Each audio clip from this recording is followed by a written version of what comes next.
Thought I'd talk about sleeping bags.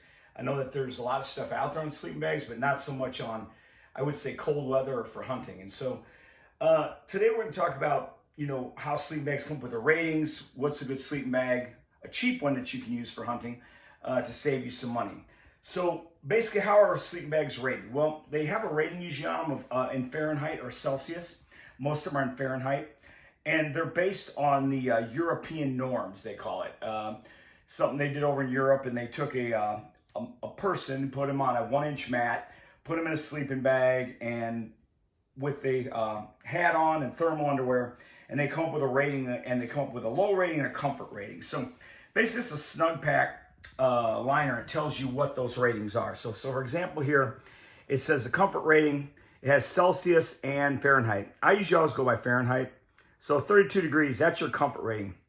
With this sleeper light bag, it's basically good for 32 degrees. You're going to be comfortable. You're going to sleep well. And at the low end of it, 19 degrees. You go to 19 degrees Fahrenheit, and you'll be okay. You won't be very comfortable, but you'll survive in it well enough. And that's how they rate that bag. So you've got Celsius and you've got Fahrenheit, comfort, and your lowest level. Same thing here on my more extreme level bag. This is another one of the Snugpak. It has the comfort rating, and it has the low rating of 10 degrees Fahrenheit, and it has a comfort rating of 19. Now, me and my wife have used this one here. They're inexpensive. These are like 68 bucks if you want a great sleeping bag, and I'm not trying to sell anything. I don't, everything I have, I bought myself. This has the collar in it, the baffle collar. So when you tighten it up, it goes around your neck, and it insulates it so that you can just have your face exposed. It has a draft collar built into it. It's not a thick one like in the down bag we're going to talk about in a minute here. But the insulated, I can't even speak today. These synthetic bags are really good in several ways. I'll tell you the pros and cons. The pros to having a synthetic bag is that if your body is wet for some reason, you've been in a rainstorm, snow, whatever, or you fall in a river, you can get into the sleeping bag. It will absorb the moisture, suck it out of you, and your heat will steam it out, and the moisture will go to the outside of the bag, and it will dry. That's the great thing about a synthetic bag. The cons to the synthetic bag is it's hard to compress, so you're going to have to take, like this bag here, when you compress it down, and it's only a 10-degree bag, it's going to be about 11 inches by 13 inches is the smallest you can get. It's a big bag when it's compressed down. And the weight on this is about 5 pounds. Considering that I can get a 10-degree bag in a down, which is going to be like 3 pounds, and it's going to compress down to 9 to 10 inches in size. Getting on the ratings, getting on synthetics. Okay, so you have two types of bags. Well, there's actually three. You have synthetic and you have down. You also have a mixture, which is synthetic down, and they mix them together, but I don't have any of those bags. I'm not familiar with them. I stick with just either down or synthetic. Ways you can improve these bags is to add a liner to them. Now, what me and my wife did, we were below, it was like negative 16 degrees, and we were in this $68 sleeping bag, and we have these, which I purchased. Now, these are called the Extreme Sleeper. You can see these right here. They're made by Sea Summit. They're not cheap, but you get them on a Black Friday sale, and they're about 13 ounces. Now, they're a little heavy, but if you keep it in the bag when you compact it up, you're only adding 13 ounces to a weight to your system. And we also added a silk liner. So the silk liner would go inside of it, inside of this, and we're toasty warm. You don't need to use both of these, but me and my wife found that these worked really good at negative 16 degrees in a cheap $68 Snugpak bag, which you can get through Walmart or anywhere for like 68 bucks. The zippers aren't the best on these, but they're a decent bag for the money, and they will keep you warm. And like I said, being synthetic, they can vent to the outside. This is rated at 25 degrees. It's supposed to give your bag 25 more degrees. So if you had theoretically, if you had a 0-degree bag, this should get you negative 25. But, I personally don't buy that. I think it adds maybe 20, 15, depending. And each bag and each item like this is going to be dependent on your metabolism. Most people, younger guys, generate like a light bulb, 200-watt light bulb inside their sleeping bag.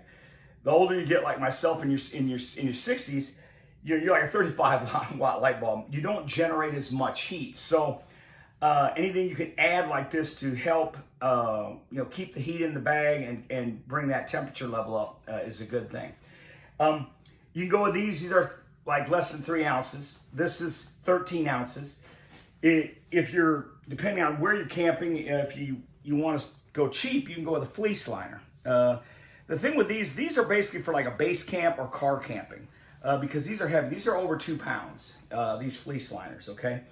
I don't recommend these unless you're sleeping from your truck or you've got one of those, canvas tents that a lot of guys do. All my camping or hunting, my military time, we've never had a heated tent. We were always in a tent that was not heated. So I try to go as light as I can, but yet as warm as I can. So the fleece liner is really not something that, I would keep in my truck. Talking about the different types of bags, I still have a bag that's 30 years old, and it is the multi-system. I got this in the military in the 80s. It comes with Gore-Tex liner. It's a two bag system. It has an intermediate bag with a collar in it, synthetic. It's good to negative 10 degrees Fahrenheit, and it has a patrol bag, which is snapped to the outer side of the intermediate bag, and then it's put inside a Gore-Tex liner. This is supposedly rated, when the military designed these, to negative 30 degrees. Well, that's for 3 hours. You can go negative 30 degrees for 3 hours, and then you're going to get cold. But it's a good bag. I don't want to brag it up too much. It's heavy. It weighs like almost 11 pounds with the Gore-Tex liner on it. But for a truck bag, you can pick these up at a surplus store so cheap. And if you're not, I wouldn't never backcountry this in. That's why I have this other bag that I use for backcountry, and now my new bag that my wife let me purchase. This is a heavy bag. It's almost 11 pounds. So yes, it's good. It's good for truck camping. It's good for, if you got a base camp. But as far as packing this, when you pack this thing down, it's like 13 by 14 inches. It's a big bag. You put in even the compression sack they give you for it. It's a big bag. It is a good bag. If you can find them cheap, it is waterproof. But like with all Gore-Tex liners, you're going to have some moisture buildup on the inside, which will eventually dry if you're in a tent or whatever. But with a synthetic bag, that's not an issue. Now, if you were running a bivy sack, which is on this bag, this is a sleeper light bag that I used to run backcountry. This bag is extremely light. It is a bivy. It's made by SJK. And I've used it. It works pretty good. It is waterproof, but it doesn't breathe very well. So if you were to put a down bag inside of this, it would become real moist, and the down would absorb the moisture, and you would have a problem with it. But with a synthetic bag, the sleeper light bag, which is under 4 pounds, basically you can get away with a synthetic. It packs down kind of small. I think it's 10 by 10 or 10 by 11, something like that. Yeah, I can't remember what I got down to. But again, condensation is an issue whenever you have a bivy. You have the face part here to let your breath vent, or your moisture from your mouth and your lungs vent out. But your body's always going to put out about 8 ounces. It's going to put out about 8 ounces of water a night. So that's a cup of water a night. So the extended period of time you're in a bag, it's going to create more moisture, and that's something I'm going to talk about with the down bags. So I hope I didn't miss nothing of that. Moving over to down bags.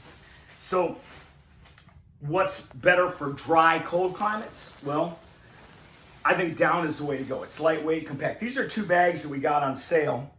Me and my wife used. These are Climate. They're not the best bag on the market, but we got them on sale from Midway USA for $87 a year ago. 2 years ago, I'm sorry.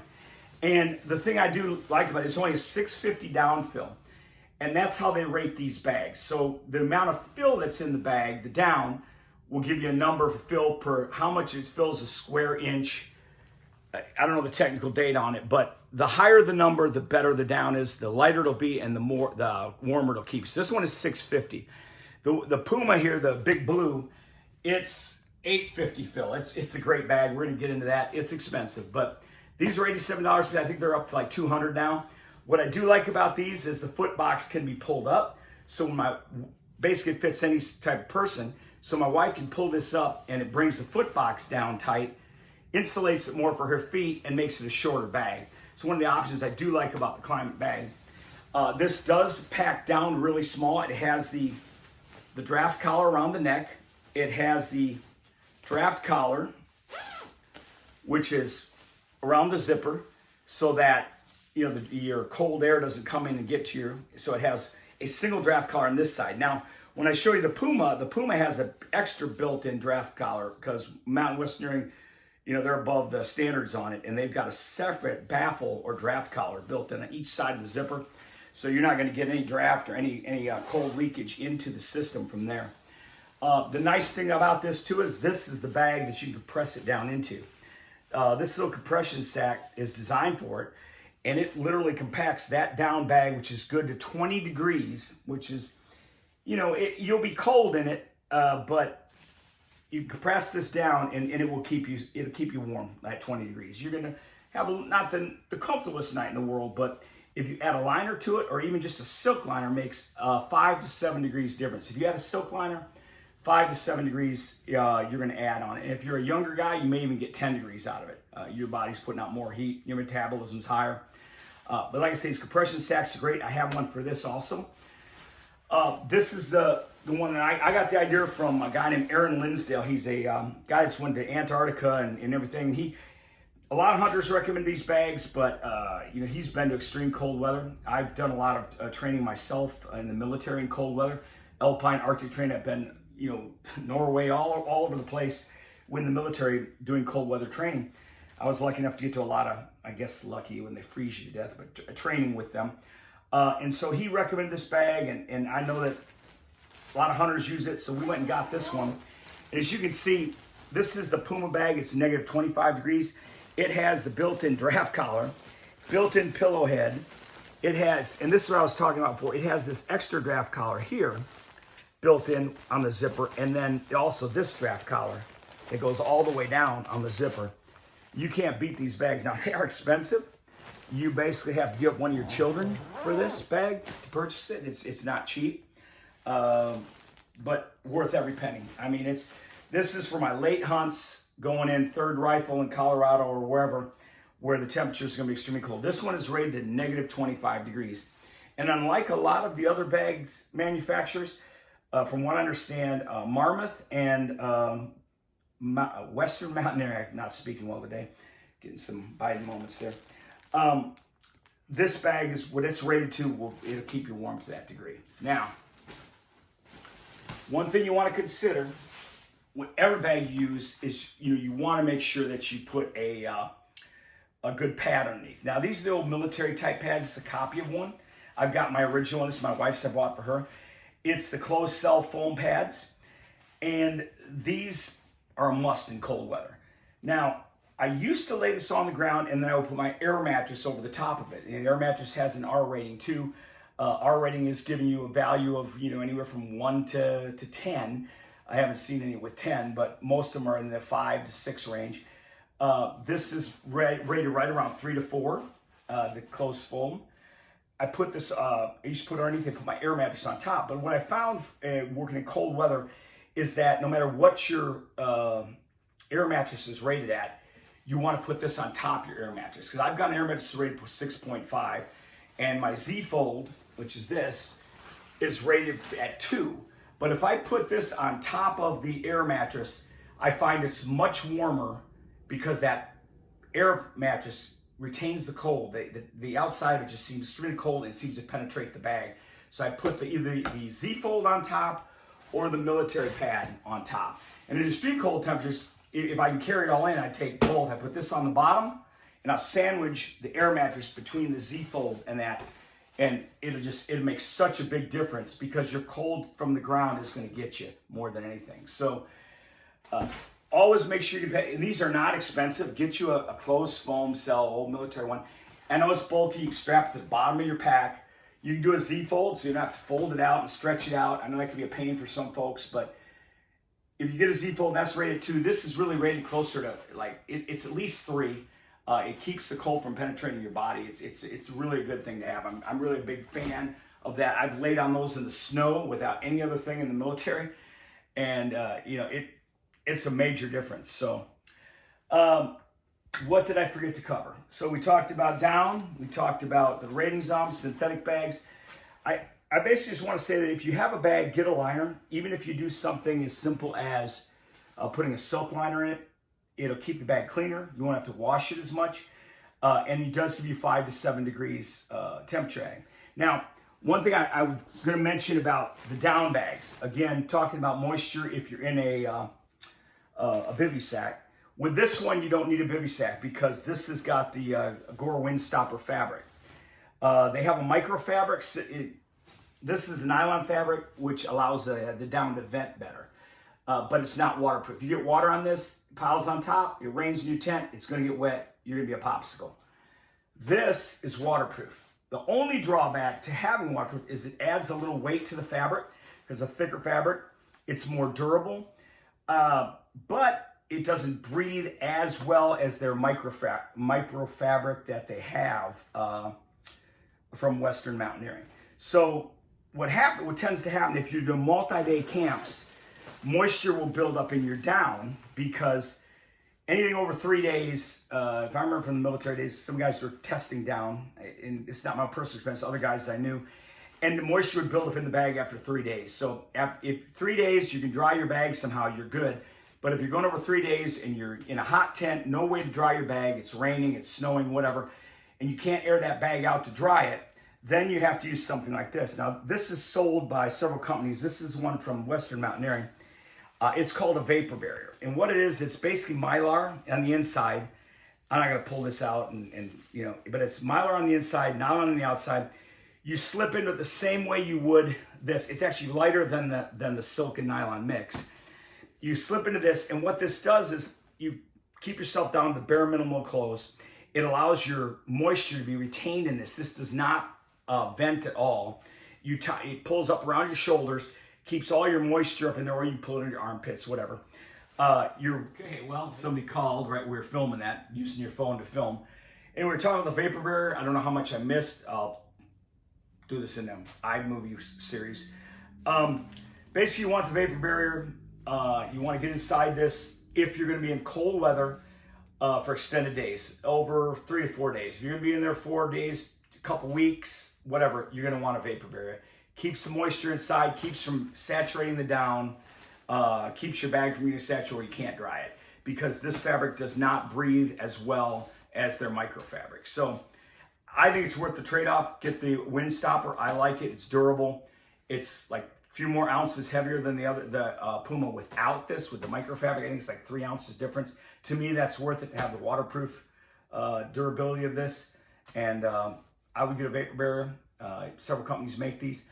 It can be a little humid, a little sticky, but I think it's worth keeping you down from getting wet.